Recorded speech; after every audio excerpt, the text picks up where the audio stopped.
All right, Terp fans, it is summertime here in College Park. I'm Brendan Hartlove, now joined by Elijah Saunders, and we're getting to know some of the new faces on our Maryland men's basketball team. Welcome to College Park. Appreciate it. It's been a couple weeks now that you've been with the team. How have you kind of settled into things so far? It's been good. Like we were just talking about, it's maybe been 6 weeks for me here. New people I'd never met before I came here. New area I'd never been to, but everyone's been really welcoming. Me and Rice and Watts actually went to go get food yesterday, and we were talking about how we just kind of have like a natural camaraderie, even though none of us knew each other before. But no, it's been really good. Where'd you guys go to eat? Cochic's. It's like a wing spot. Okay. Best wings I've ever had. Wow, that's high praise. Yeah. Okay, Really I don't think I've even heard of that place yet. I'll have to add it to the list. I mean, you mentioned everybody's coming from different places, except for the four A&M guys that knew each other. But what do you think it is about this group that has allowed you to get so close so quickly? I would just say the coach is recruiting similar people, like-minded individuals. I feel like everybody on our team has something left to prove. Some teams may have guys who kind of feel like they're arriving. I feel like we have guys who still feel like there's a lot more to be accomplished. And, just high character individuals who care about each other.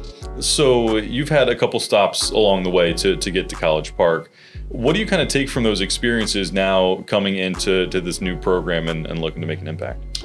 Yeah, it was a lot to take from San Diego State. We had a lot of success there, went to Final Four, Sweet 16 my second year.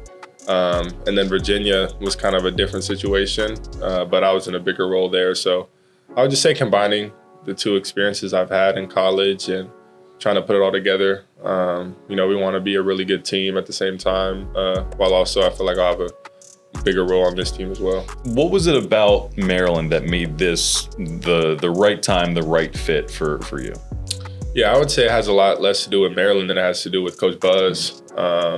You feel like you commit to a coach, not a program, especially in this era of college basketball. But, I love the area, coming to know it more now. But, the coaching staff and the way they recruited me, I just felt like it was the right people. You were saying when you were getting recruited, it did not take a lot of time between when Coach Buzz called you and when you made that decision. What did he say on that phone call? And then what were you thinking about in those 48 hours that were like, okay, that's it? Yeah, I think I'd entered the portal maybe the week before. School's coming in, I'd been doing Zooms. It was kind of all over the place. Hadn't really found a place that I liked a lot yet. And then, Coach Buzz had called me one night when I was at dinner. And, I just, from the moment he called me, I just knew it was going to be the right situation. One of my coaches back home has a relationship with Buzz, and just knowing the standard that he's going to set. He's not going to allow a lot of people to be messing around or things like that, while also trying to build your character off the court. That's something I was really looking for. It's hard to find in this era of college basketball. You've mentioned, and some of the other guys have mentioned it, how Coach Buzz very much takes like the man-first approach to coaching.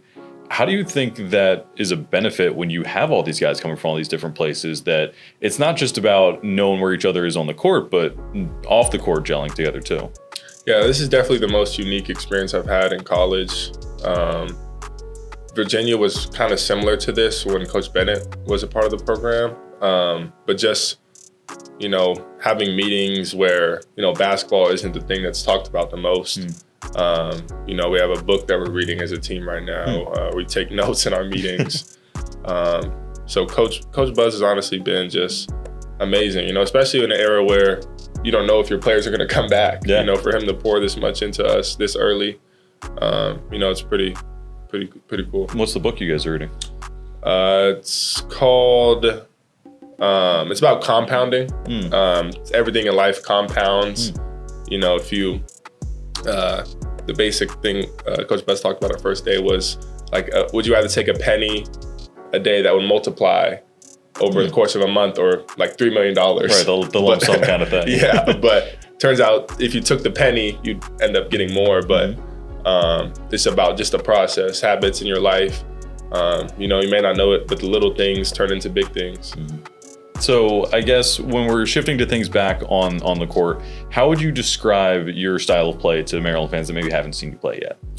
I would just say I'm a versatile forward.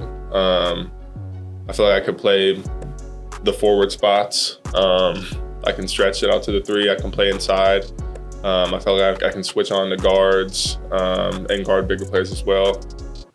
Just shoot the ball at a high level and do whatever I'm asked. Is there a NBA player, past or present, that you feel like is kind of a comp to your game in some ways? I would say a player I really like to watch is Aaron Gordon on the Nuggets. The way he plays with Jokic. He can play on the wing. He can play in the post. He can switch on the guys.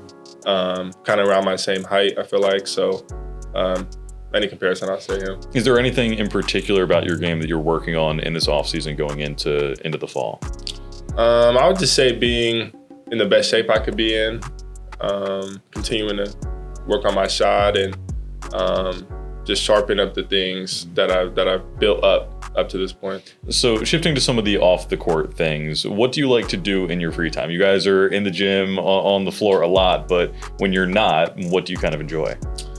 Yeah, I like to hang out with the guys. Yeah. All the spots I've been at, I always like to build a relationship with my teammates. I like to play video games here and there. Yeah. Probably less of a gamer now than I was when I was younger.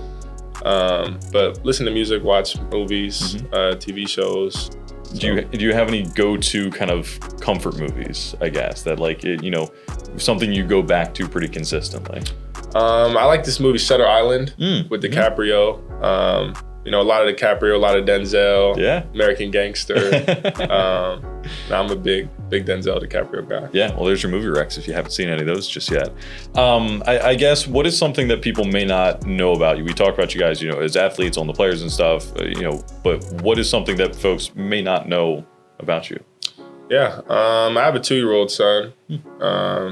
Had him my freshman year, going into my sophomore year of college. And I would just say that has honestly shifted my focus. Yeah. Not just in terms of where I want to go with basketball, but just how you interact with other people. Yeah.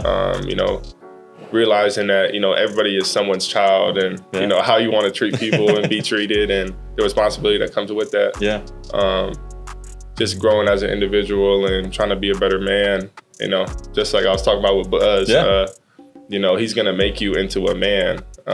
He's going to build those character habits and, basketball is going to end for all of us, no matter how long we play. So, but your character lasts for your life. What's it like having your son be part of this journey? Because you probably, you go home and he doesn't know if you won or lost or how you played that day or anything. Does it kind of keep you, grounded a little bit? Yeah, especially now he's just turned 2. So, he's getting to the age where he's starting to talk and kind of ask you how your day was and things like that. So, it's definitely a change of pace. I could see how they say some athletes play better once they have a child. I could see not just in terms of the motivation, but just like you said, your child doesn't care if you lost the game or anything like that.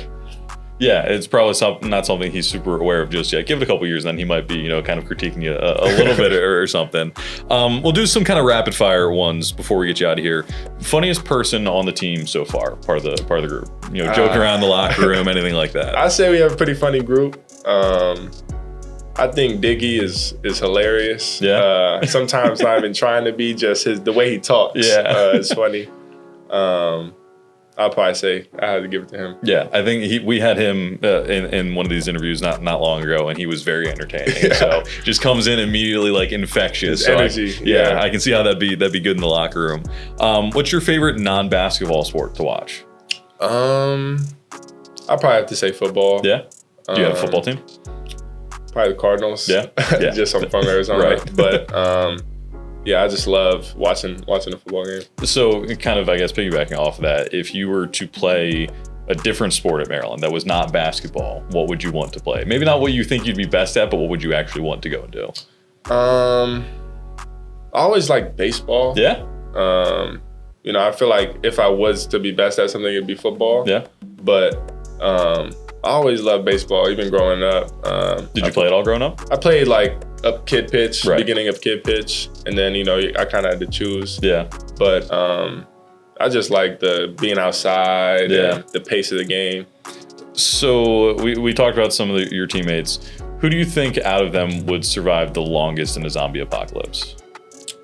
Probably Pharrell. That has been like the consensus answer. Aside from Pharrell did not say himself, but that has pretty much been the consensus answer. He just seems like he could handle anything. Yeah, he probably could. Yeah. Who would not last the longest? Ooh. I've got a lot of guys. Pharrell's maybe the only one that makes it out. Probably some of the freshmen. Josiah, Alex, DA. Yeah. A lot of the younger guys. They don't have the experience yet to be able to handle a situation. Yeah. Would you rather fight one testudo-sized duck or 50 duck-sized testudos? I wouldn't fight 50 anything. Okay, so just go for the one. That's fair. Honestly, because they're small, you could kick them, but also it's just overwhelming at that 50, point. Yeah. That's a lot. So, and then lastly, what are you looking to get out of this upcoming season when we get things tipped off? Yeah. Just a win. Yeah. Last year at Virginia, we didn't have the best year. But when I was at San Diego State, just all the winning we did, it makes me want to go back to that same level. And I know the coaching staff and the players we have want to get back to the NCAA tournament and fight for the league title. I don't know how we'll look in the preseason standings, but I think we have a good team, and I think we're better than people think. Yeah. And everyone thinks that during the summer, but I believe it. Gotta believe. Yeah. Gotta believe. Yeah.